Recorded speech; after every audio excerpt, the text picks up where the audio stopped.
Sebelum ceritanya dimulai, silahkan tulis di kolom komentar dari daerah mana saja teman-teman yang menonton cerita ini. Jangan lupa like dan subscribe agar channel ini bisa semakin berkembang dan bisa mempersembahkan cerita yang lebih menarik lagi. Diana menelusuri halaman tebal album foto itu dengan ujung jarinya. Sampul bludru berwarna putih gading terasa sejuk di bawah sentuhannya, sebuah kontras yang aneh dengan kehangatan memori yang coba ia bangkitkan. Di hadapannya, terbentang potret pernikahannya setahun yang lalu. Ia tersenyum, senyum tulus yang mencapai matanya, saat melihat foto dirinya dan Bayu tertawa lepas setelah prosesi ijab kabul. Bayu, cinta pertamanya sejak masa putih abu-abu. Laki-laki yang senyumnya bisa meruntuhkan pertahanan dirinya, dan yang tatapan matanya selalu berhasil membuatnya merasa menjadi satu-satunya wanita di dunia. Menikah dengannya terasa seperti akhir dari sebuah dongeng yang indah. Ia membalik halaman. Ada foto mereka berdua sedang menyuapi kue pernikahan. Di sana, di wajah Bayu, Diana bisa melihat semua janji masa depan. Janji tentang rumah yang hangat, tawa anak-anak, dan menua bersama. Selama ini, Diana memegang erat janji itu. Ia bahkan rela menanggalkan semua kemewahan yang menjadi haknya sejak lahir demi membangun kehidupan yang ia anggap normal dan tulus bersama Bayu. Ia ingin dicintai bukan karena siapa dirinya atau apa yang dimilikinya, tetapi sebagai Diana, wanita sederhana yang tulus mencintainya. Itulah mengapa ia tidak pernah memberitahu Bayu bahwa apartemen nyaman yang mereka tinggali, mobil sedan yang dikendarai Bayu setiap hari ke kantor, bahkan sebagian besar gaji manajer hotel yang diterima Bayu, semuanya berasal dari satu sumber, dirinya. Ia melakukannya atas nama cinta, sebuah ujian ketulusan yang ia ciptakan sendiri. Senyumnya sedikit memudar saat jarinya berhenti pada foto keluarga besar. Di sana, di samping Bayu yang merangkulnya dengan bangga, berdiri Ibu Lastri, ibu mertuanya. Dalam foto itu, semua orang tersenyum ke arah kamera. Semua, kecuali Ibu Lastri. Bibirnya memang sedikit tertarik ke atas, namun matanya menatap lurus ke depan dengan sorot yang dingin dan tajam. Tangannya yang seharusnya ikut merangkul Diana hanya menempel kaku di udara, seolah enggan menyentuh menantunya sendiri. Sejak awal, Diana tahu ia tidak disukai. Ibu Lastri tidak pernah repot-repot menyembunyikan ketidaksukaannya. Baginya, Diana hanyalah seorang gadis biasa dari keluarga biasa yang entah bagaimana berhasil menjerat putranya yang tampan dan berkarir cemerlang. Setiap pujian yang ditujukan untuk Bayu selalu diiringi dengan sindiran yang ditujukan untuk Diana. Bayu itu pekerja keras. Tentu saja karirnya cepat naik. Semoga saja dia tidak terbebani dengan urusan rumah tangga yang tidak penting, ujar Ibu Lastri suatu kali saat makan malam keluarga. Diana yang saat itu sedang meletakkan piring berisi udang goreng mentega di meja hanya bisa tersenyum tipis, mengabaikan tatapan tajam yang seolah menuduhnya sebagai beban. Bayu hanya tertawa canggung, menganggapnya sebagai lelucon khas ibunya. Tapi bagi Diana, itu bukan lelucon. Itu adalah deklarasi perang yang tak pernah usai. Setiap hari, Diana berusaha menjadi menantu yang baik. Ia rajin menelepon, menanyakan kabar, mengirimkan makanan kesukaan ibu mertuanya, bahkan mentransfer sejumlah uang atas nama Bayu untuk uang jajan sang ibu. Semua ia lakukan demi melihat Bayu bahagia, demi menjaga keutuhan rumah tangganya. Ia berpikir, dengan waktu dan kesabaran, hati Ibu Lastri akan luluh. Namun, setahun telah berlalu, dan dinding es itu tidak retak sedikit pun. Justru semakin tebal dan tinggi. Diana menutup album itu perlahan, suara debuman halamannya yang tebal terasa menggema di ruang tamu yang sunyi. Ia menghela napas panjang. Cinta itu masih ada, membara kuat di dalam hatinya untuk Bayu. Namun, cinta itu kini seringkali terasa melelahkan, seperti berenang melawan arus yang deras. Ia menatap keluar jendela, melihat senja mulai mewarnai langit Jakarta dengan semburat jingga dan ungu. Ia rindu pada kehidupan yang sederhana, kehidupan di mana ia tidak perlu terus-menerus membuktikan kelayakannya untuk dicintai. Suara pintu depan yang terbuka membuyarkan lamunannya. Bayu pulang. Suaminya itu masuk dengan langkah ringan dan senyum lebar di wajahnya, melempar tas kerjanya ke sofa dan langsung memeluk Diana dari belakang. "Sayang, aku punya kabar bagus," bisiknya di telinga Diana, aroma parfum mahalnya yang khas langsung memenuhi indera penciuman Diana. Diana membalikkan badan, membalas pelukan suaminya. "Kabar apa?" tanyanya, mencoba ikut merasakan antusiasme Bayu. "Aku masuk nominasi untuk promosi jabatan jadi General Manager. Dan salah satu penentunya adalah Tante Rina. Kau tahu, kan? Tante Rina itu punya pengaruh besar di Dewan Direksi," jelas Bayu dengan mata berbinar. "Wah, selamat, Mas. Aku tahu kamu pasti bisa," kata Diana tulus. Ia ikut senang melihat pencapaian suaminya, Meskipun ia tahu promosi itu pun pada akhirnya akan berada dalam kendalinya. Hotel tempat Bayu bekerja adalah hotel utama dari kerajaan bisnis yang diwariskan ayahnya. Nah, ini bagian pentingnya, lanjut Bayu, melepaskan pelukannya dan memegang kedua bahu Diana. Minggu ini, Tante Rina mengadakan acara arisan besar di rumahnya. Seluruh keluarga besar akan datang. Ini kesempatan emas buatku untuk menunjukkan citra yang baik. Kita harus datang. Jantung Diana seolah berhenti berdetak sesaat. Acara keluarga besar. Itu berarti satu hal yang pasti. Tentu saja kita akan datang. Mas, jawab Diana, berusaha menjaga suaranya tetap stabil. Bayu tersenyum puas, tidak menyadari badai kecil yang mulai berkecamuk di dalam diri istrinya. Ia mengecup kening Diana sekilas. Bagus. Aku akan mandi dulu. Oh ya, katanya sambil berjalan menuju kamar, ibu juga akan ada di sana. Dan di sanalah kalimat itu. Kalimat singkat yang terasa seperti vonis. Raut wajah Diana yang semula ia paksakan untuk ceria, kini runtuh seketika saat punggung Bayu telah menghilang di balik pintu kamar. Ia kembali terduduk di sofa, menatap kosong ke arah album pernikahan yang masih tergeletak di atas meja.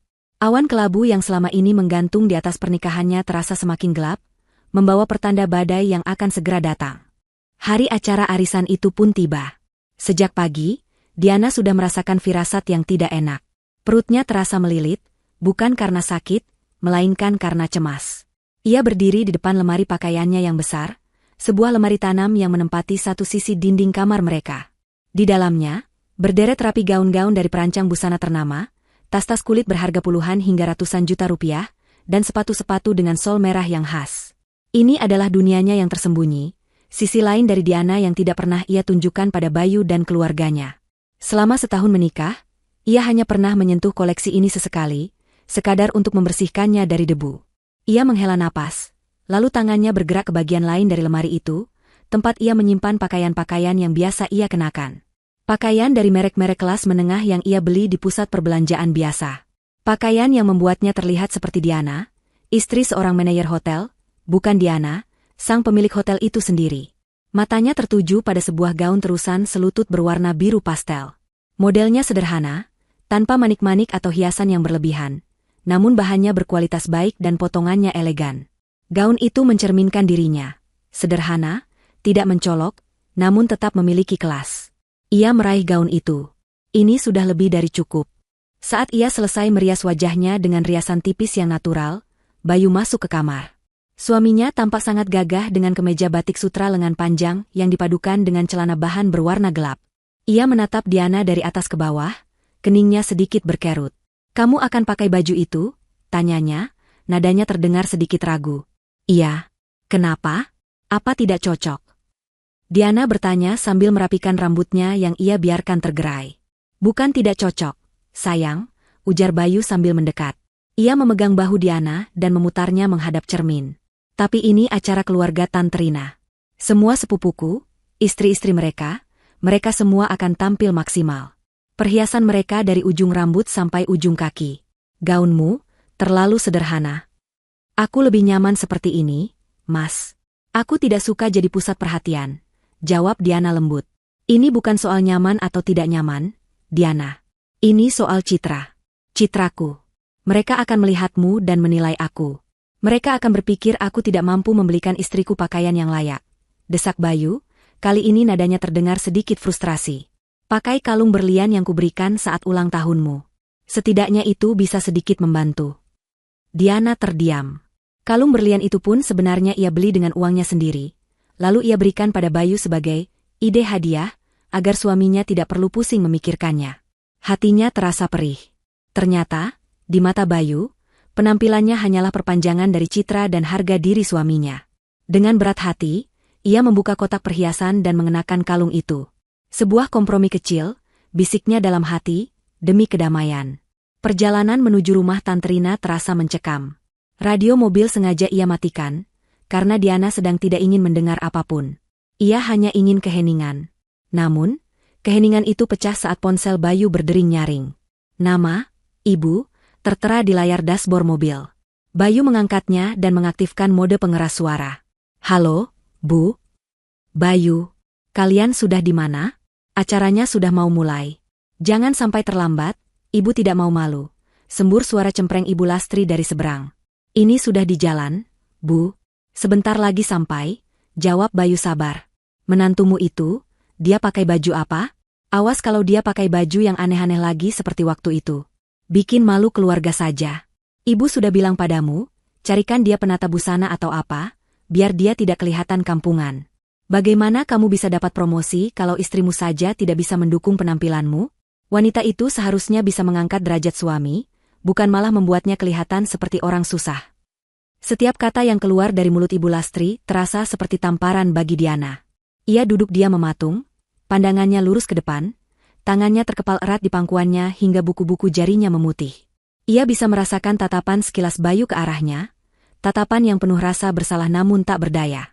Sudahlah, Bu. Diana ada di sini, dia bisa dengar, hanya itu pembelaan yang bisa diberikan Bayu. Pembelaan yang sangat lemah. Bukan, Ibu jangan bicara seperti itu. Atau, Diana istriku, Bu. Hanya sebuah pernyataan fakta yang menyeratkan bahwa masalahnya bukan pada hinaan itu, tapi pada fakta bahwa Diana mendengarnya. Bagus kalau dia dengar. Biar dia sadar diri sedikit. Balas Ibu Lastri ketus sebelum menutup telepon secara sepihak. Keheningan kembali menyelimuti mobil, namun kali ini terasa jauh lebih berat dan menyesakan. Diana memalingkan wajahnya ke jendela, menatap gedung-gedung yang berlarian melewatinya. Air mata menggenang di pelupuk matanya, namun ia menahannya sekuat tenaga. Ia tidak akan menangis. Tidak di depan Bayu. Ia tidak akan memberikan kepuasan itu pada suaminya, yang lagi-lagi gagal membelanya. Dalam benaknya, ia kembali bertanya-tanya. Apakah ini cinta yang ia impikan? Apakah pernikahan yang ia perjuangkan mati-matian ini pantas untuk dipertahankan jika ia harus kehilangan harga dirinya sedikit demi sedikit setiap harinya?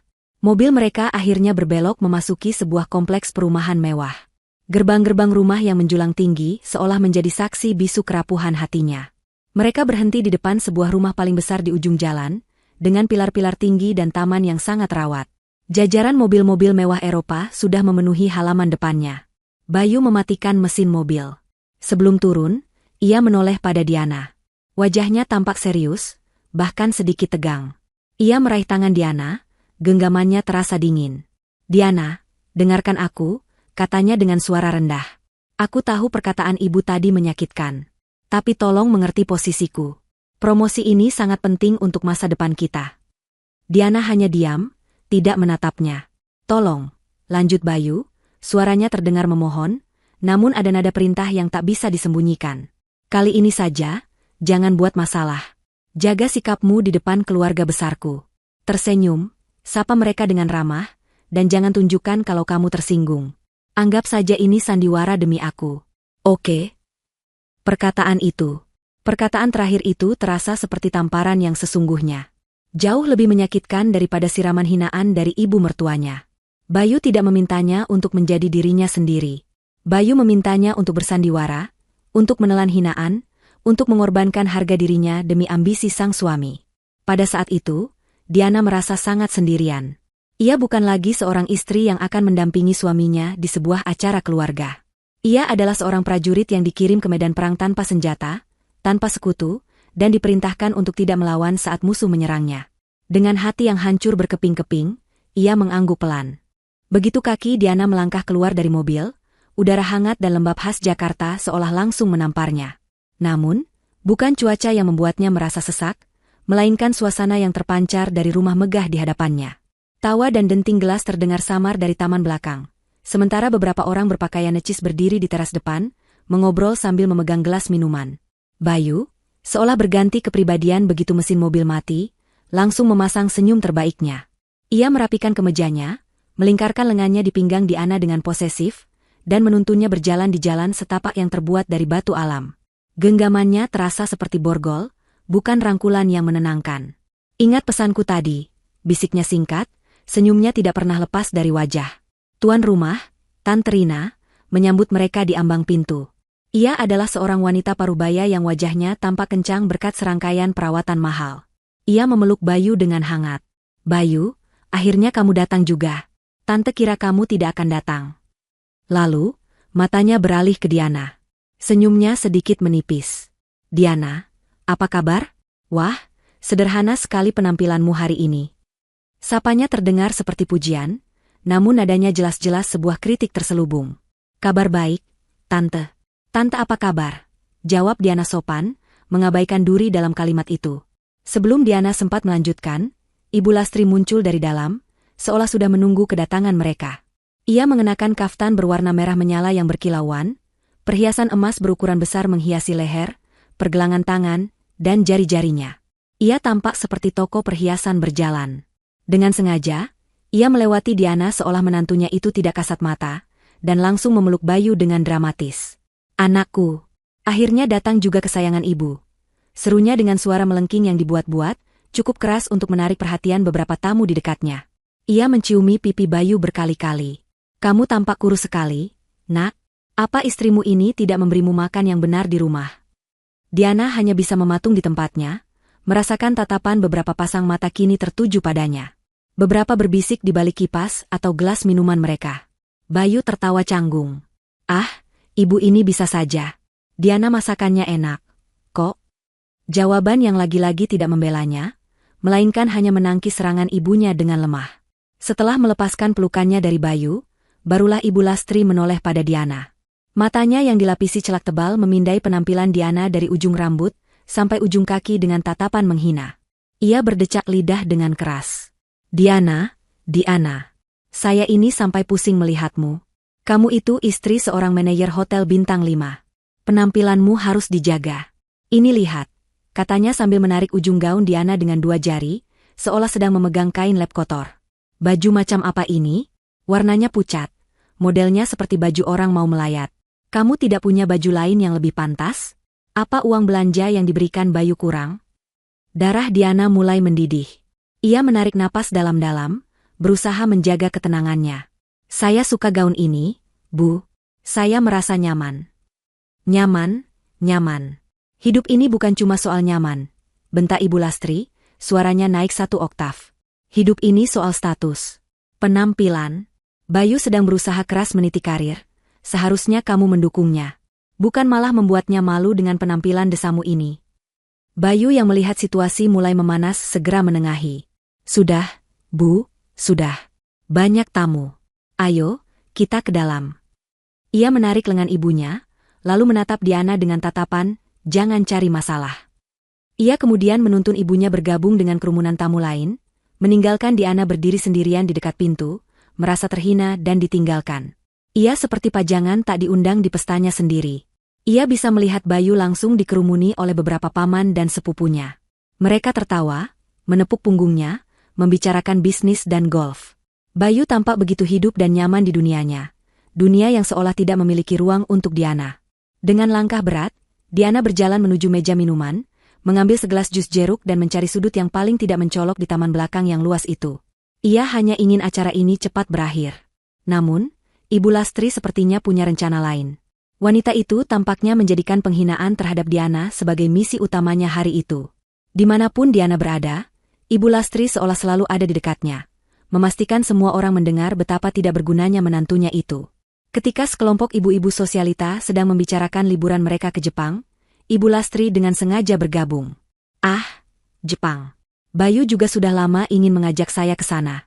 Tapi ya apa mau dikata, sekarang tanggungannya banyak. Uangnya harus pintar-pintar dibagi," katanya sambil melirik tajam ke arah Diana yang berdiri tak jauh dari sana. Semua orang di lingkaran itu mengerti siapa tanggungan yang dimaksud. Diana mencoba untuk tidak peduli. Ia mengalihkan perhatiannya pada kolam renang besar di tengah taman. Airnya yang biru jernih tampak begitu tenang. Sangat kontras dengan gejolak di dalam hatinya. Ia membayangkan betapa leganya jika bisa menceburkan diri ke dalamnya, membiarkan air yang sejuk itu menghapus semua rasa sakit dan panas di hatinya. Tapi ia tidak bisa. Ia harus bertahan. Demi Bayu. Ya, selalu demi Bayu. Tapi sampai kapan? Seorang sepupu Bayu yang bernama Sinta menghampirinya. Wajahnya ramah, namun matanya licik. "Mbak Diana, sendirian saja? Mas Bayu mana?" Lagi mengobrol dengan paman-pamannya, jawab Diana singkat. "Mbak Diana betah ya di rumah terus? Nggak bosan? Aku sih nggak bisa. Makanya aku tetap kerja. Lumayan, buat nambah-nambah beli tas Hermes," katanya sambil memamerkan tas berwarna oranye yang tersampir di lengannya. Sebuah pameran kekayaan yang kentara. Sebelum Diana bisa menjawab, Ibu Lastri sudah menyahut dari belakang. Sinta, kamu jangan bandingkan dirimu dengan Diana. Kamu itu wanita karir yang mandiri. Kalau Diana, ya, beginilah. Bisanya hanya menghabiskan uang suami. Momen ketika Bayu membuang muka terasa seperti waktu yang berhenti. Suara tawa, musik, dan obrolan di sekeliling Diana mendadak lenyap, tergantikan oleh dengung nyaring di telinganya. Hatinya yang tadinya hanya retak, kini pecah berkeping-keping. Harapan terakhirnya telah padam. Laki-laki yang ia puja, yang ia jadikan alasan untuk menahan semua rasa sakit ini, telah menunjukkan wujud aslinya. Ia seorang pengecut, pengkhianat, dan pada saat itu, sesuatu di dalam diri Diana berubah. Rasa sakit yang melumpuhkan itu bermetamorfosis menjadi sesuatu yang lain. Sesuatu yang dingin, keras, dan sangat jernih. Kemarahan. Ibu Lastri, yang melihat perubahan di mata menantunya, justru semakin menjadi-jadi. Ia merasa menang. Ia berhasil menunjukkan pada semua orang siapa yang berkuasa. Dikelilingi oleh Sinta dan beberapa kerabat lain yang menikmati drama itu, ia melangkah lebih dekat pada Diana, seperti seekor singa betina yang hendak menerkam mangsanya yang sudah tak berdaya. "Kenapa? Kamu tidak terima saya bilang kamu hanya menumpang hidup?" desis Ibu Lastri, senyum kemenangan terukir di bibirnya yang berlipstik merah tebal. Diana hanya diam, menatapnya dengan sorot mata yang kosong namun tajam. Keheningannya membuat Ibu Lastri semakin gusar. "Saya tanya padamu, Diana," lanjutnya, kini suaranya semakin meninggi. "Selain menjadi istri yang tidak becus mengurus penampilan, apalagi keahlianmu? Apa kamu punya pendidikan yang bisa dibanggakan? Coba ceritakan pada kami semua di sini." Ini bukan lagi sindiran, ini adalah interogasi publik. Sinta menimpali dengan tawa kecil. "Iya, Tante. Biar kita semua kenal lebih dekat dengan Mbak Diana." "Mbak Diana lulusan mana, sih?" Diana masih diam. Ia tidak melihat alasan untuk menjawab pertanyaan yang tujuannya hanya untuk mempermalukannya lebih jauh. Ia sudah selesai bermain dalam sandiwara ini. Keheningan Diana disalahartikan sebagai pengakuan atas kekalahannya. Ibu Lastri merasa di atas angin. Ia menoleh ke kerabatnya dengan ekspresi teatrikal. "Lihat, dia bahkan tidak bisa menjawab." Tentu saja, apa yang bisa diharapkan dari lulusan universitas swasta yang tidak jelas? Anakku Bayu itu lulusan terbaik dari universitas negeri ternama, dengan predikat cum laude. Seharusnya dia mendapatkan istri yang sepadan. Yang pintar, yang berkelas, yang berasal dari keluarga terpandang. Bukannya perempuan desa sepertimu. Kata, perempuan desa, itu diucapkan dengan penekanan yang penuh kebencian. Beberapa tamu yang mendengar mulai berbisik-bisik, melirik arah Diana dengan tatapan kasihan bercampur cemooh. "Kamu itu kampungan, Diana. Kamu tahu artinya kampungan?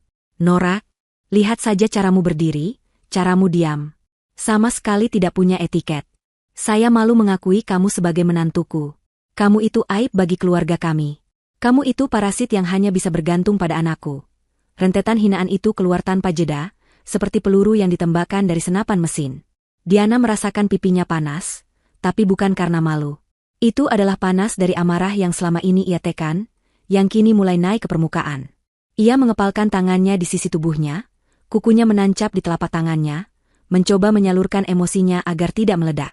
Ia melihat ke seberang taman, Bayu masih di sana, kini tertawa bersama seorang pria tua buncit yang ia kenali sebagai salah satu kolega penting tantenya. Suaminya itu tertawa, sementara istrinya sedang dihina habis-habisan seolah harga dirinya tak lebih berharga dari debu di bawah sepatu. Cinta yang dulu memenuhi hatinya untuk Bayu kini terasa seperti racun. Ia mengingat kembali semua pengorbanannya. Semua kebohongan yang ia ciptakan untuk melindungi ego suaminya. Semua kemewahan yang ia lepaskan demi sebuah cinta yang tulus. Dan inilah balasannya. Dikhianati. Dihinakan. Diinjak-injak di depan semua orang oleh ibu dari laki-laki yang ia cintai, sementara laki-laki itu sendiri memilih untuk menutup mata. Ia tidak tahan lagi. Cukup sudah. Ia tidak akan berdiri di sana satu detik pun lebih lama untuk menjadi sasaran tembak. Dengan gerakan tegas, ia membalikkan badan, berniat untuk pergi dari tempat terkutuk itu. Pergi dari Bayu, pergi dari Ibu Lastri, pergi dari semua kepalsuan ini. "Mau kemana kamu?" bentak Ibu Lastri, suaranya menggelegar. Tangan wanita itu bergerak cepat dan mencengkeram lengan atas Diana dengan kasar. Kukunya yang panjang dan tajam menancap di kulit Diana, menimbulkan rasa perih. "Saya belum selesai bicara. Dasar tidak punya sopan santun." Diana tersentak. Bukan hanya karena rasa sakit fisik, tapi juga karena tindakan agresi itu. Ini sudah melewati batas. Hinaan verbal adalah satu hal, tapi kekerasan fisik adalah hal lain. Ia menepis tangan ibu mertuanya dengan kasar. "Lepaskan saya," desis Diana, suaranya rendah dan berbahaya. Matanya yang tadi dingin kini menyala dengan api kemarahan. Ibu Lastri terkejut melihat perlawanan itu. Wajahnya memerah karena marah dan malu, karena penolakannya dilihat oleh banyak orang. Ia merasa otoritasnya ditantang. Pada saat yang bersamaan, seorang pelayan berjalan melewati mereka, membawa nampan berisi beberapa mangkuk bakso panas yang baru saja diangkat dari panci untuk disajikan kepada para tamu. Mata Ibu Lastri yang licik melihat kesempatan. Dengan gerakan cepat yang tidak terduga, ia meraih satu mangkuk dari nampan itu. Para tamu di sekitarnya terkesiap, tidak mengerti apa yang akan terjadi. "Ini yang pantas untuk wanita tidak tahu diri sepertimu," teriak Ibu Lastri. Dan sebelum Diana sempat bereaksi, Ibu Lastri menyiramkan seluruh isi mangkuk itu ke arahnya. Kuah panas yang masih mengepul, bersama dengan mie, bakso, dan sayuran, tumpah mengenai bahu, dada, dan gaun biru pastelnya. Sensasi pertama yang dirasakan Diana adalah panas yang menyengat. Kuah bakso yang baru diangkat dari panci itu menembus kain tipis gaunnya dalam sekejap, menyentuh kulitnya di bagian bahu dan dada dengan sengatan yang membakar. Rasa perih yang tajam langsung menjalar, membuatnya tersentak hebat. Mie yang licin dan potongan daging meluncur turun di tubuhnya, meninggalkan jejak lengket dan bau kaldu sapi yang tajam yang tiba-tiba terasa begitu memuakan. Gaun biru pastel kesayangannya kini ternoda oleh bercak-bercak coklat berminyak. Warnanya menjadi gelap dan basah, menempel erat di kulitnya seperti lapisan kulit kedua yang memalukan. Rasa sakit fisik itu nyata, namun anehnya, dalam sepersekian detik, rasa sakit itu terasa jauh dan tidak penting. Karena ada rasa sakit lain yang jauh lebih hebat, yang tidak membakar kulitnya, melainkan membakar jiwanya. Yaitu keheningan yang tiba-tiba melanda seluruh taman. Suara musik jazz yang mengalun lembut dari pengeras suara, mendadak dimatikan oleh operator yang terkejut. Tawa renyah para sosialita terhenti di tenggorokan mereka. Suara denting sendok dan garpu lenyap. Seluruh aktivitas di pesta itu membeku. Puluhan pasang mata, yang tadinya sibuk dengan urusan mereka masing-masing, kini semuanya tertuju pada satu titik, pada dirinya. Diana, yang berdiri di tengah kerumunan dengan gaun yang basah kuyup oleh kuah bakso, dengan sisa-sisa mie yang masih menempel di rambutnya. Ia menjadi pusat dari sebuah drama bisu yang mengerikan. Dalam keheningan yang memekakan telinga itu, Diana bisa melihat semuanya dengan sangat jelas. Ia melihat wajah Tante Rina yang pucat karena kaget dan malu, pestanya yang sempurna telah dirusak oleh drama keluarga yang murahan. Ia melihat Sinta dan beberapa sepupu lainnya yang menutup mulut dengan tangan, mata mereka melebar antara ngeri dan puas karena mendapatkan tontonan gratis. Ia melihat para tamu lain yang saling berpandangan, berbisik di belakang tangan mereka, tatapan mereka merupakan campuran antara kasihan dan cemoohan.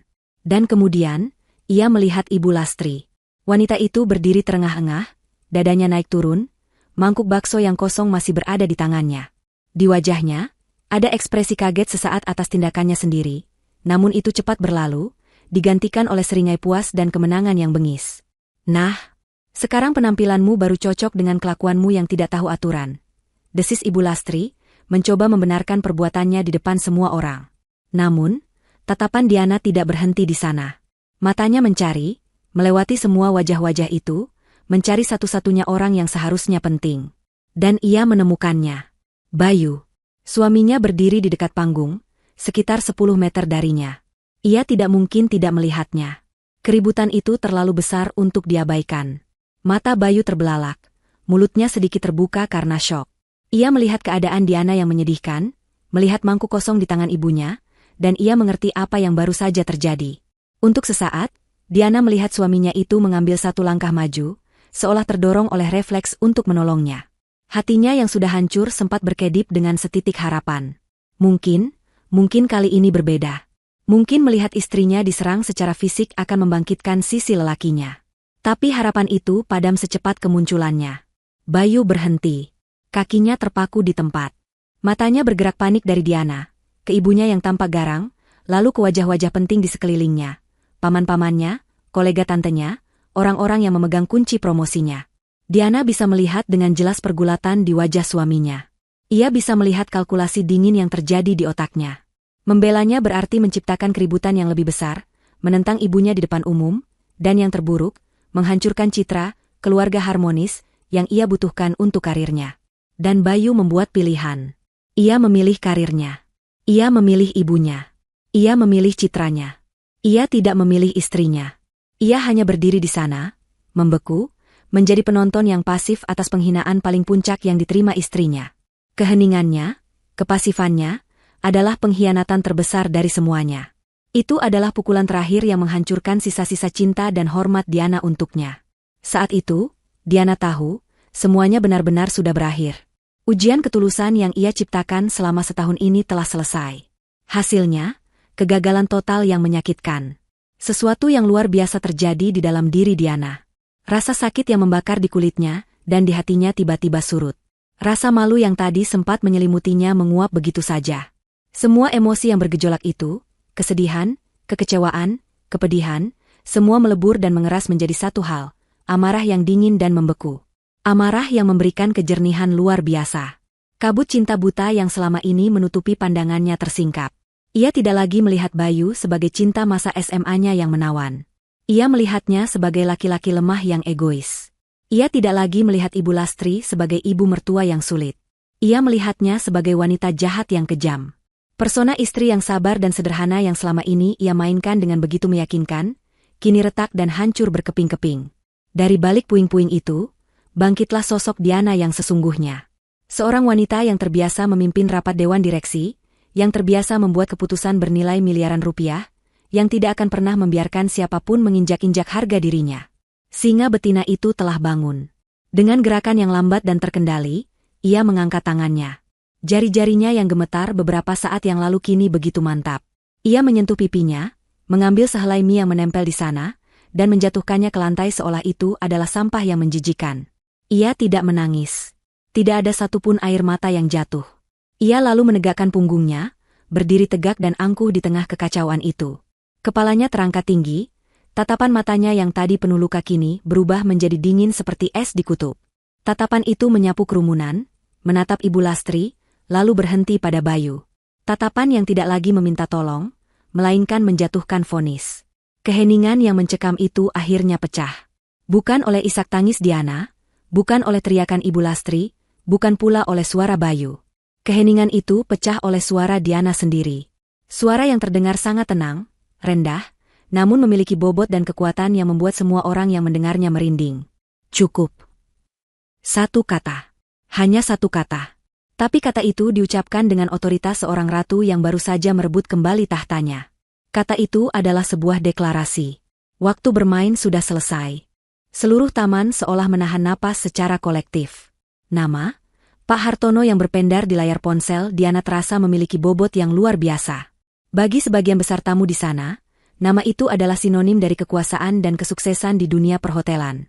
Bagi Bayu, nama itu adalah representasi dari puncak mimpinya. Bos besar yang sangat ia hormati sekaligus takuti, orang yang memegang masa depannya. Melihat nama itu di daftar panggilan cepat istrinya yang selama ini ia anggap remeh terasa seperti sebuah anomali kosmik, sebuah kesalahan dalam matriks kehidupannya yang tertata rapi. Apa yang kamu lakukan, Diana? Jangan gila, desis Bayu, mencoba meraih ponsel itu. Tapi Diana dengan sigap menarik tangannya dan menekan tombol panggil. Nada sambung yang terdengar dari pengeras suara ponsel, terasa 1000 kali lebih keras dari musik manapun yang diputar sebelumnya. Setiap nada dering seolah menjadi genderang perang yang ditabuh perlahan, meningkatkan ketegangan hingga ke titik puncaknya. Bayu berdiri membeku, wajahnya yang tadi pucat kini berubah menjadi kelabu. Ibu Lastri, dari kejauhan, menatap dengan mata melotot, tidak mengerti permainan apa yang sedang dimainkan menantunya ini. Setelah 2 kali nada dering, panggilan itu dijawab. Selamat sore, terdengar suara bariton yang tenang dan berwibawa. Itu adalah suara Pak Hartono. Suara yang sama yang didengar Bayu setiap kali ia dipanggil ke ruangan General Manager, suara yang selalu membuatnya sedikit gugup. Diana menjawab tanpa sedikit pun getaran dalam suaranya. Selamat sore, Pak Hartono. Maaf mengganggu di luar jam kerja. Ini saya, Diana. Hening sejenak di seberang telepon, lalu suara Pak Hartono kembali terdengar, namun kali ini nadanya berubah total. Nada formal yang kaku itu lenyap, digantikan oleh nada yang penuh hormat dan sedikit terkejut. Ibu Diana. Selamat sore, Bu. Tentu saja tidak mengganggu sama sekali. Suatu kehormatan menerima telepon dari Ibu. Ada yang bisa saya bantu? 2 kata itu, Ibu Diana, mendarat seperti bom di tengah kerumunan. Bayu terhuyung mundur seolah-olah seseorang baru saja meninjunya di ulu hati. Kenapa Pak Hartono memanggil istrinya dengan sebutan Ibu? Sebutan itu adalah tanda penghormatan tertinggi dalam hierarki perusahaan, sebutan yang dicadangkan untuk dewan direksi atau pemilik. Para tamu saling berpandangan, kebingungan dan spekulasi mulai menjalari udara. Ada, Pak. Saya ingin Bapak melakukan sesuatu untuk saya, dan harus dilakukan sekarang juga, kata Diana, nadanya dingin dan efisien, seperti seorang CEO yang sedang memberikan perintah. Tentu, Bu, apapun itu. Katakan saja, jawab Pak Hartono tanpa ragu. Kepatuhan total dalam suaranya membuat Bayu semakin merasa pusing. Diana menarik napas. Tolong catat nama ini, Bayu Aditya, posisi saat ini manajer operasional di Hotel Angkasa Jakarta. Jantung Bayu seolah berhenti berdetak. Ia ingin berteriak, menghentikan kegilaan ini, tapi tidak ada suara yang keluar dari tenggorokannya. Saya ingin Anda memproses pemecatannya, lanjut Diana, setiap kata diucapkannya dengan artikulasi yang sempurna dan tanpa emosi. Efektif saat ini juga. Jika tadi hanya sebuah bom, maka kalimat ini adalah ledakan nuklir. Gasps dan seruan tertahan terdengar dari segala arah. Wajah Ibu Lastri berubah dari pucat menjadi putih seperti kertas. Tante Rina menutup mulutnya tak percaya. Bayu akhirnya menemukan suaranya kembali. Diana, hentikan. Kamu sudah gila, teriaknya, panik. Diana mengangkat satu tangannya ke arah Bayu, sebuah isyarat untuk diam, tanpa sekalipun mengalihkan fokusnya dari panggilan telepon itu. Pak Hartono, apakah Anda masih di sana? Masih, Bu, jawab Pak Hartono, suaranya terdengar sedikit tegang namun tetap profesional. Perintah diterima. Bayu Aditya, manajer operasional, pemecatan efektif segera. Bagus, kata Diana. Alasannya catat sebagai pelanggaran berat terhadap kode etik dan etika profesional perusahaan. Saya akan mengirimkan detail tertulisnya melalui email nanti malam. Untuk sekarang, cukup pastikan tim keamanan mencabut semua akses miliknya dan jika perlu, mengawalnya keluar dari properti perusahaan jika ia mencoba kembali ke kantor. Saya tidak ingin melihat wajahnya lagi di lingkungan perusahaan saya. Perusahaan saya. Dua kata itu kembali bergema. Baik, Ibu Diana. Akan saya laksanakan segera. Apakah ada hal lain? Cukup itu saja untuk sekarang. Terima kasih atas kerja cepat Anda, Pak Hartono. Sama-sama, Bu. Merupakan tugas saya. Panggilan itu berakhir. Diana menurunkan ponselnya dengan gerakan yang tenang. Keheningan yang mengikuti setelah itu terasa lebih berat dari apapun.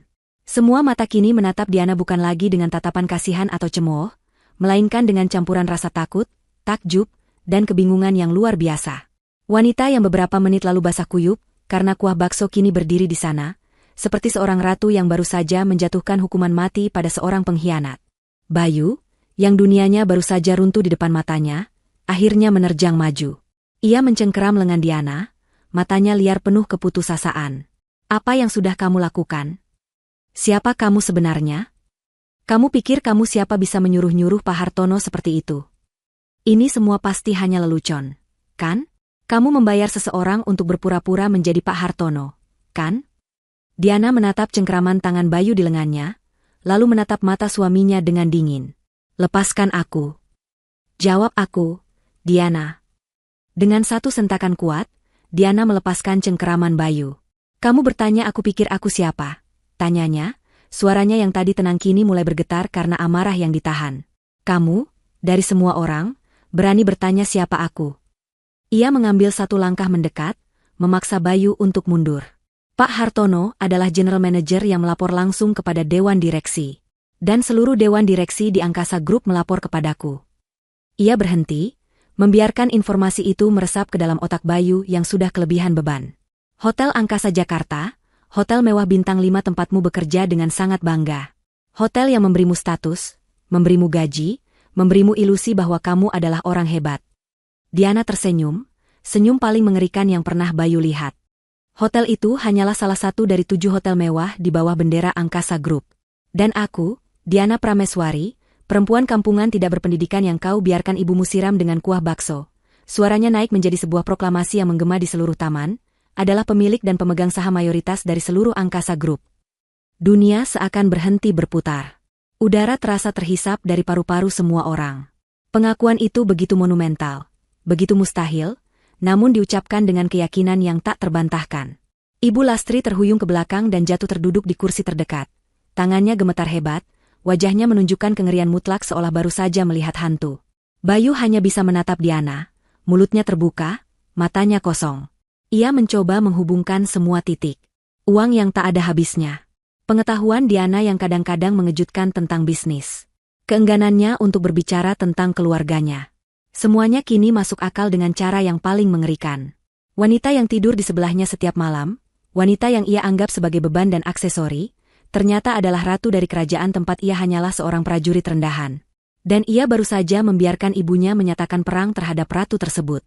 Keheningan yang mengikuti pengakuan Diana begitu total, seolah-olah sebuah bom vakum baru saja meledak dan menyedot semua suara dan udara dari taman itu. Para tamu yang tadi berbisik-bisik ini hanya bisa mematung, menatap Diana dengan ekspresi terperangah. Mereka sedang mencoba mencerna realitas baru yang baru saja disajikan. Wanita sederhana yang mereka saksikan dihina habis-habisan ternyata adalah seorang taipan, seorang ratu bisnis yang menyamar. Kerajaan pasir yang dibangun Bayu dan Ibu Lastri di atas kesombongan dan kebohongan, kini runtuh menjadi debu hanya dengan beberapa kalimat. Diana tidak memberi mereka waktu untuk pulih dari keterkejutan. Badai yang ia mulai belum mencapai puncaknya. Dengan ketenangan yang sama, ia kembali mengangkat ponselnya, mengabaikan tatapan ngeri dari suaminya yang kini hanya bisa menatapnya seperti orang bodoh. Ia tidak lagi melihat Bayu.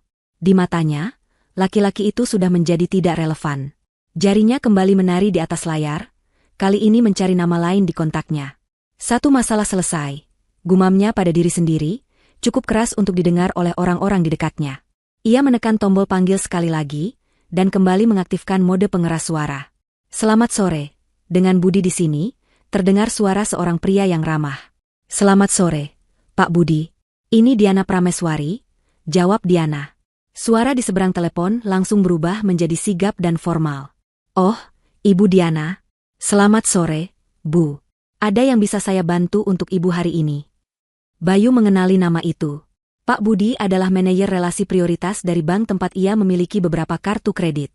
Ya, Pak Budi. Saya ingin melakukan beberapa perubahan pada akun saya, dan saya butuh ini dieksekusi sekarang juga, perintah Diana. Tentu, Bu. Saya siap. Apa yang perlu saya lakukan?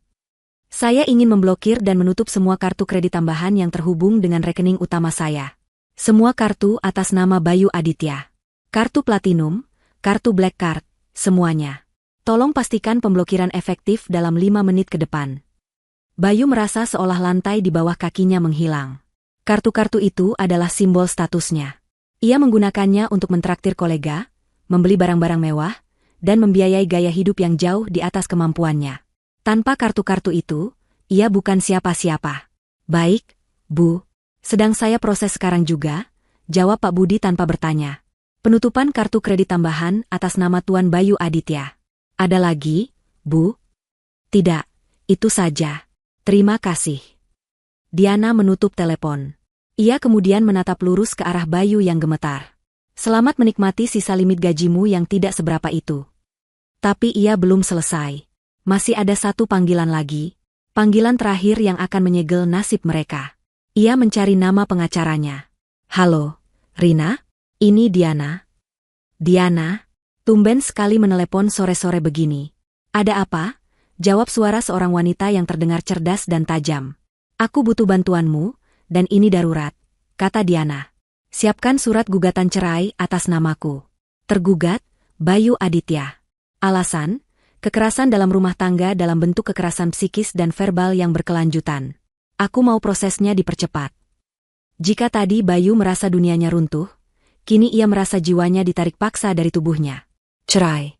Kata itu menghantamnya seperti palu godam. Astaga, Diana. Apa yang terjadi? Tanya pengacaranya, terdengar khawatir. Ceritanya panjang. Aku akan jelaskan nanti. Yang lebih penting lagi, lanjut Diana, suaranya menjadi semakin dingin. Mulai besok pagi, aku ingin kamu memulai proses hukum untuk menarik kembali semua aset atas namaku yang saat ini ditempati atau digunakan olehnya. Penthouse di pusat kota, mobil sedan Eropa yang ia kendarai. Semuanya. Aku mau dia keluar dari properti-propertiku paling lambat lusa. Kirimkan surat pemberitahuan resmi sesegera mungkin. Diana kemudian melakukan sesuatu yang lebih brutal. Ia berjalan mendekati Bayu yang masih mematung karena syok. Tanpa mengucapkan sepatah kata pun, ia merogoh saku celana suaminya dan menarik keluar gantungan kunci mobil. Ia mengangkatnya sedikit, membiarkan logo mobil mewah itu terlihat oleh semua orang, sebelum memasukkannya ke dalam tas tangannya. Tindakan itu adalah sebuah penelucutan kekuasaan yang simbolis dan sangat memalukan. Mulai malam ini, kamu tidak perlu pulang ke penthouse kita, kata Diana datar. Karena itu bukan lagi penthouse kita. Itu penthouseku. Dan kamu tidak lagi diterima di sana. Setelah menyelesaikan semua urusannya, barulah Diana mengalihkan perhatiannya pada sumber dari semua penderitaannya hari ini.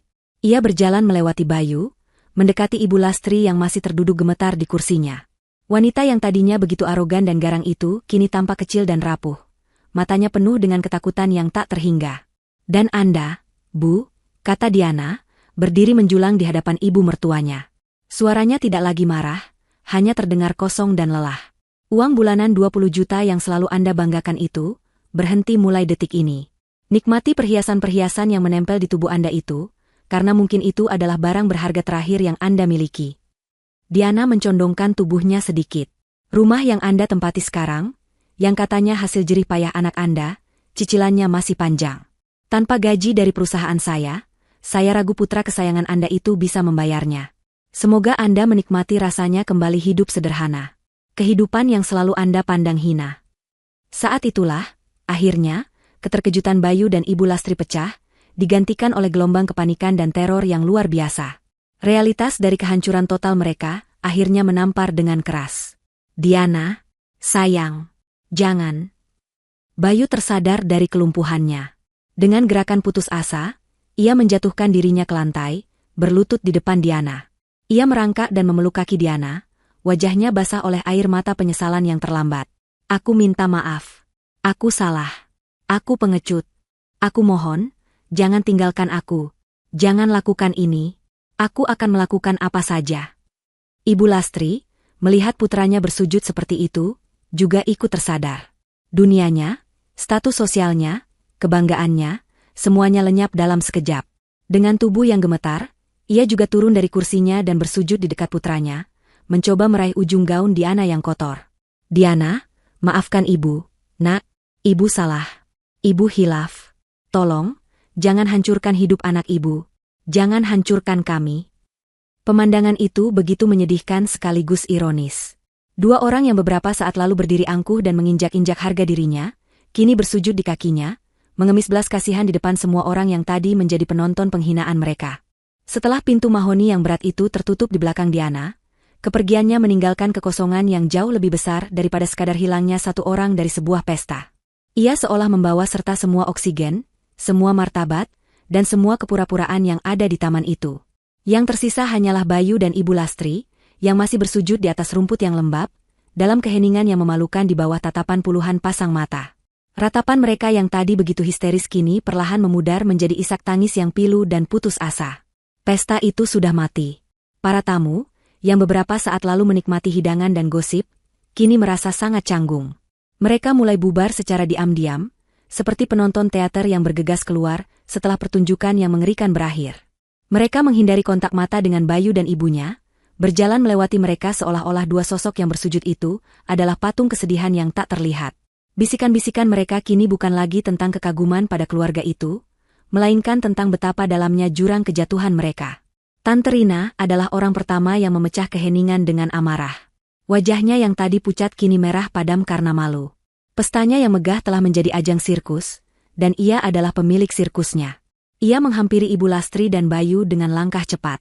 Cukup, desisnya, suaranya tajam dan penuh amarah. Bangun kalian berdua, jangan membuatku lebih malu lagi. Pergi dari rumahku, sekarang juga. Bayu mengangkat wajahnya yang basah oleh air mata dan ingus. Tante, tolong kami. Tolong? Setelah kalian mempermalukan seluruh keluarga besar di depan semua tamuku, pergi, bentak Tante Rina, tak menyisakan sedikitpun ruang untuk belas kasihan. Dengan sisa-sisa tenaga yang mereka miliki, Bayu membantu ibunya yang lemas untuk berdiri. Kaki Ibu Lastri gemetar hebat, hingga ia nyaris tidak bisa menopang tubuhnya sendiri. Walk of Shame. Mereka dimulai. Mereka berjalan melewati sisa-sisa tamu, melewati meja-meja yang penuh dengan makanan yang tak lagi disentuh, diiringi oleh tatapan yang menusuk. Tatapan yang tadinya penuh iri, kini penuh dengan cemoohan. Setiap langkah terasa seperti berjalan di atas bara api. Ketika mereka akhirnya sampai di depan rumah, kenyataan pahit lainnya menghantam mereka. Mobil sedan mewah itu tidak ada. Kunci mobilnya ada di dalam tas Diana. Mereka terdampar. Bayu merogoh sakunya, mencari ponselnya dengan tangan gemetar untuk memesan taksi online. Setelah beberapa kali mencoba dan gagal karena sinyal yang buruk dan tangan yang terlalu gemetar, ia akhirnya berhasil memesan satu. Sambil menunggu di pinggir jalan, di luar gerbang megah rumah Tantrina, pertengkaran yang tak terhindarkan itu pun dimulai. "Ini semua salahmu," desis Ibu Lastri, memukul lengan Bayu dengan sisa tenaganya. "Kalau saja kamu tidak menikah dengan perempuan ular itu. Ibu sudah bilang dari dulu, dia itu tidak sepadan denganmu.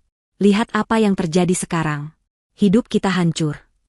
Bayu, yang selama ini selalu tunduk pada ibunya, akhirnya meledak. "Salahku?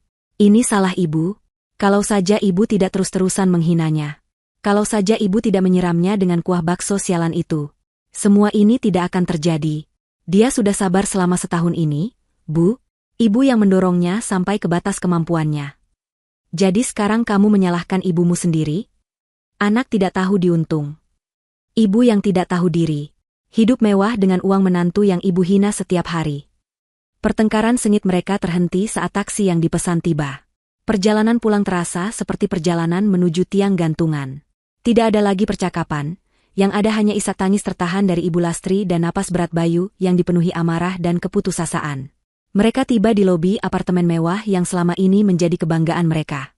Bayu berjalan gontai menuju lift pribadi, diikuti oleh ibunya.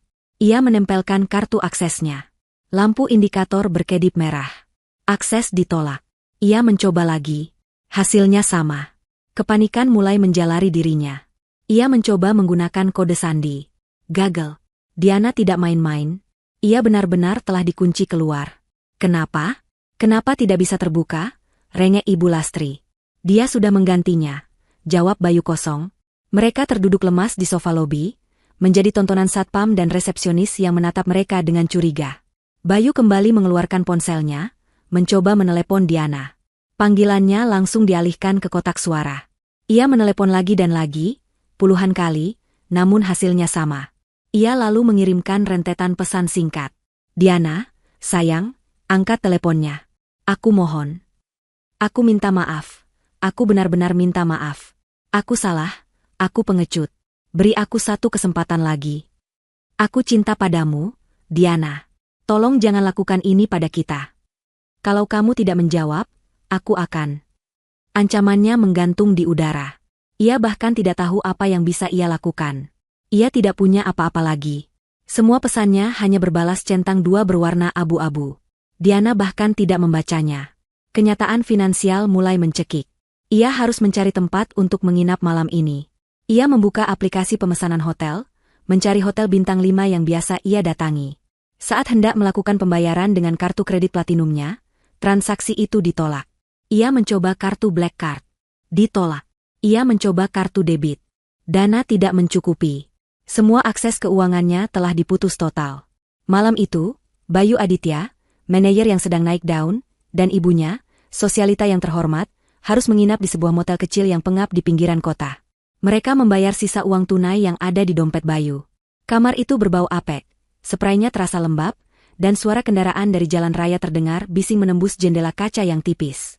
Ibu Lastri duduk di tepi ranjang, menangis tanpa suara, perhiasan emasnya yang berkilauan tampak sangat tidak pada tempatnya di tengah lingkungan yang kumuh itu. Bayu berdiri di depan cermin yang retak, menatap pantulan dirinya. Ia tidak lagi melihat sosok manajer yang sukses dan tampan. Yang ia lihat hanyalah seorang laki-laki gagal yang telah kehilangan segalanya. Pekerjaan, kekayaan, status, dan yang paling penting, seorang istri yang tulus mencintainya, semua karena kesombongan dan kebodohannya sendiri. Sujudnya di taman tadi memang sudah sangat terlambat. Ini bukanlah akhir dari penderitaan mereka. Ini baru permulaan dari neraka yang mereka ciptakan sendiri. 1 tahun kemudian, panggung besar di ballroom sebuah hotel termewah di Bali itu, disinari oleh cahaya lampu yang gemerlap.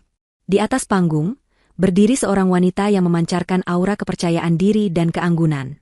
Ia mengenakan gaun sutra berwarna zamrud yang sederhana namun sangat berkelas, rambutnya ditata rapi, dan senyumnya tulus saat ia berbicara di depan ratusan pebisnis dan investor dari seluruh Asia Pasifik. Wanita itu adalah Diana Prameswari. Dan karena itulah, Angkasa Group tidak hanya berinvestasi pada properti, kami berinvestasi pada manusia, pada pengalaman, dan pada masa depan yang berkelanjutan, katanya, menutup pidatonya. Suara tepuk tangan yang meriah langsung membahana, sebuah pengakuan atas visinya yang cemerlang. Setelah acara itu, Diana dikerumuni oleh para kolega yang ingin memberinya selamat. Wajahnya terpampang di sampul majalah Forbes edisi terbaru dengan judul, Sang Ratu Hotel yang Mengubah Wajah Perhotelan Asia. Ia tidak lagi menyembunyikan identitasnya. Ia telah merengkuh kekuatannya sepenuhnya, dan dunia bisnis menghormatinya. Ia tampak lebih hidup, lebih bahagia, dan lebih cantik dari sebelumnya. Beban kepura-puraan yang selama setahun ia pikul dalam pernikahannya telah terangkat, dan kini ia bisa terbang bebas. Di sela-sela acara makan malam, Pak Hartono, yang kini telah dipromosikan menjadi direktur regional, menghampirinya. Pidato yang luar biasa, Bu Diana. Anda selalu berhasil menginspirasi kami semua. Diana tersenyum hangat. Terima kasih, Pak Hartono. Semua ini juga berkat kerja keras tim yang solid. Mereka mengobrol sejenak tentang rencana ekspansi perusahaan ke pasar Eropa. Diana tampak begitu bersemangat dan penuh ide. Ia telah menemukan kembali gairah hidupnya. Sahabatnya, Rina sang pengacara, yang juga hadir di acara itu, menyenggol lengannya. Kau terlihat sangat bahagia, Di. Aku ikut senang, bisik Rina. Ngomong-ngomong, kau pernah dengar kabar tentang dia? Diana tahu siapa yang dimaksud Rina. Ia berhenti sejenak, menatap ke arah laut malam dari jendela kaca ballroom yang besar. Aku tidak pernah sengaja mencari tahu. Tapi beberapa waktu lalu, Pak Hartono memberitahuku tanpa sengaja. Pandangan kamera kini beralih dari gemerlapnya pesta di Bali ke sebuah sudut kota Jakarta yang padat dan kumuh. Di sebuah gang sempit, di depan sebuah rumah kontrakan petak yang dindingnya sudah berjamur, seorang laki-laki dengan seragam petugas kebersihan berwarna oranye sedang menyapu jalanan yang kotor. Wajahnya kuyu, tubuhnya lebih kurus, dan rambutnya yang dulu selalu tertata rapi kini tampak kusam. Ia adalah Bayu. Setelah dipecat dengan catatan pelanggaran etika, namanya masuk dalam daftar hitam industri perhotelan. Tidak ada satupun perusahaan yang mau menerimanya. Ijazahnya yang dulu ia banggakan kini tak ada artinya. Untuk bertahan hidup, ia terpaksa mengambil pekerjaan apa saja yang bisa ia dapatkan. Ia menjadi petugas kebersihan di sebuah kompleks pertokoan dengan gaji pas-pasan. Setiap hari, ia harus menelan ludahnya sendiri, membersihkan sampah orang lain, sambil terus dihantui oleh kenangan akan kehidupan mewah yang pernah ia miliki. Pintu rumah kontrakan itu terbuka. Seorang wanita tua yang ringkih keluar, membawa sebuah bangku kecil, dan nampan berisi kue-kue basah. Wajahnya penuh keriput, rambutnya yang memutih diikat seadanya, dan pakaiannya lusuh. Ia adalah Ibu Lastri. Semua perhiasannya telah lama dijual untuk menyambung hidup. Rumahnya disita bank beberapa bulan setelah Bayu dipecat. Teman-teman sosialitanya lenyap seperti ditelan bumi. Untuk membantu keuangan mereka yang morat-marit, setiap pagi ia harus duduk di depan gang, menjual kue buatan tangannya sendiri kepada para tetangga. Para tetangga yang sama sering bergosip tentang kisah kejatuhannya yang dramatis, kadang-kadang tepat di depan wajahnya. Bayu menyelesaikan pekerjaannya dan menghampiri ibunya. Ia mengambil satu kue dan memakannya tanpa selera. Tidak ada lagi percakapan di antara mereka, hanya keheningan yang dipenuhi penyesalan dan saling menyalahkan yang tak terucapkan. Saat itu, sebuah bus kota berhenti tidak jauh dari mereka. Sebuah iklan besar terpampang di badan bus itu. Iklan terbaru dari Angkasa Group, menampilkan wajah Diana yang tersenyum cerah dengan latar belakang hotelnya yang megah. Bayu dan Ibu Lastri menatap iklan itu secara bersamaan. Wajah yang pernah begitu dekat dengan mereka, wajah yang pernah mereka hina dan sakiti, kini menatap mereka dari ketinggian, sebuah pengingat abadi akan dunia yang telah mereka buang. Adegan terakhir kembali ke Diana. Ia sudah kembali ke Jakarta, berdiri di balkon penthouse-nya yang menghadap ke kerlip lampu kota. Udara malam terasa sejuk. Ia memegang segelas teh hangat, menatap pemandangan yang dulu pernah ia bagi dengan seseorang. Namun kini, tidak ada lagi rasa sakit atau kehilangan. Yang ada hanyalah kedamaian. Ia telah memaafkan, bukan untuk mereka, tapi untuk dirinya sendiri, agar ia bisa melangkah maju tanpa beban. Kisah masa lalunya bukan lagi sebuah luka, melainkan sebuah pelajaran berharga yang membuatnya menjadi wanita yang lebih kuat dan bijaksana. Ia tersenyum tipis, senyum yang penuh dengan kepuasan. Karma tidak pernah salah alamat. Bagi Bayu dan ibunya, karma adalah kejatuhan yang menyakitkan ke dasar realita. Baginya, karma adalah kebebasan untuk menjadi dirinya sendiri dan meraih kebahagiaan yang pantas ia dapatkan. Ia menyesap tehnya, menatap cakrawala yang tak terbatas, siap menyambut pagi dan masa depan cerah yang terbentang luas di hadapannya. Hidupnya kini adalah miliknya sepenuhnya. Dari cerita ini, kita dapat memetik pelajaran yang mendalam tentang betapa berbahayanya menilai seseorang hanya dari penampilan luarnya. Kesalahan fatal yang dilakukan oleh Ibu Lastri dan Bayu adalah meremehkan Diana karena penampilannya yang sederhana, tanpa pernah menyadari bahwa di balik kesederhanaan itu tersimpan kekuatan dan nilai yang jauh melampaui apa yang bisa mereka bayangkan. Hal ini menjadi pengingat kuat bahwa sampul buku tidak pernah bisa menceritakan keseluruhan isinya, dan seringkali, pribadi yang paling berhargalah yang tidak gemar memamerkan kelebihannya. Kesalahan dalam menilai tersebut berakar dari kesombongan dan kebiasaan merendahkan orang lain, yang pada akhirnya terbukti menjadi bumerang penghancur. Sifat arogan dan materialistis Ibu Lastri membuatnya buta terhadap ketulusan dan kebaikan, mendorongnya untuk terus menabur hinaan. Cerita ini dengan gamblang menunjukkan bagaimana setiap perbuatan buruk akan kembali kepada pelakunya, di mana kesombongan yang ia tanam berbuah menjadi kehancuran dan penyesalan yang harus ia tuai di kemudian hari. Di sisi lain, perjalanan Diana mengajarkan kita tentang pentingnya memiliki harga diri dan keberanian untuk menetapkan batasan. Meskipun kesabaran adalah sebuah kebajikan, membiarkan diri terus-menerus diinjak-injak atas nama cinta pada akhirnya hanya akan merusak jiwa. Titik balik dalam cerita ini terjadi bukan saat Diana memamerkan kekayaannya, melainkan saat ia berani berkata, "Cukup," dan membela kehormatannya. Ini adalah pelajaran bahwa cinta yang sejati tidak akan pernah meminta kita untuk mengorbankan rasa hormat terhadap diri sendiri. Perjuangan Diana juga menyoroti kegagalan fatal dari seorang pasangan yang seharusnya menjadi pelindung. Bayu, dengan sikap diamnya, menunjukkan bahwa pengkhianatan tidak selalu datang dari tindakan, tetapi juga dari kelalaian. Saat ia memilih untuk menjadi penonton ketika istrinya diserang, ia telah meruntuhkan pilar fundamental dalam sebuah hubungan. Hikmahnya sangat jelas. Dalam sebuah ikatan, pasangan adalah garda terdepan pembelaan, dan keheningan di hadapan ketidakadilan adalah bentuk pengkhianatan yang paling dalam. Pada akhirnya, keseluruhan narasi ini adalah cerminan dari bagaimana karma selalu menemukan jalannya. Kebaikan, kesabaran, dan ketegasan Diana pada saat yang tepat membawanya pada kebebasan dan kesuksesan yang lebih besar. Sebaliknya, kekejaman Ibu Lastri dan kelemahan Bayu membawa mereka pada konsekuensi yang setimpal dengan perbuatan mereka. Ini menegaskan keyakinan bahwa keadilan mungkin tidak datang secara instan, tetapi pasti akan tiba. Kekayaan sejati yang digambarkan dalam cerita bukanlah tentang harta yang melimpah, melainkan tentang karakter, integritas, dan keberanian untuk berdiri di atas kebenaran. Fondasi inilah yang terbukti jauh lebih kokoh daripada sekadar status sosial atau tumpukan materi.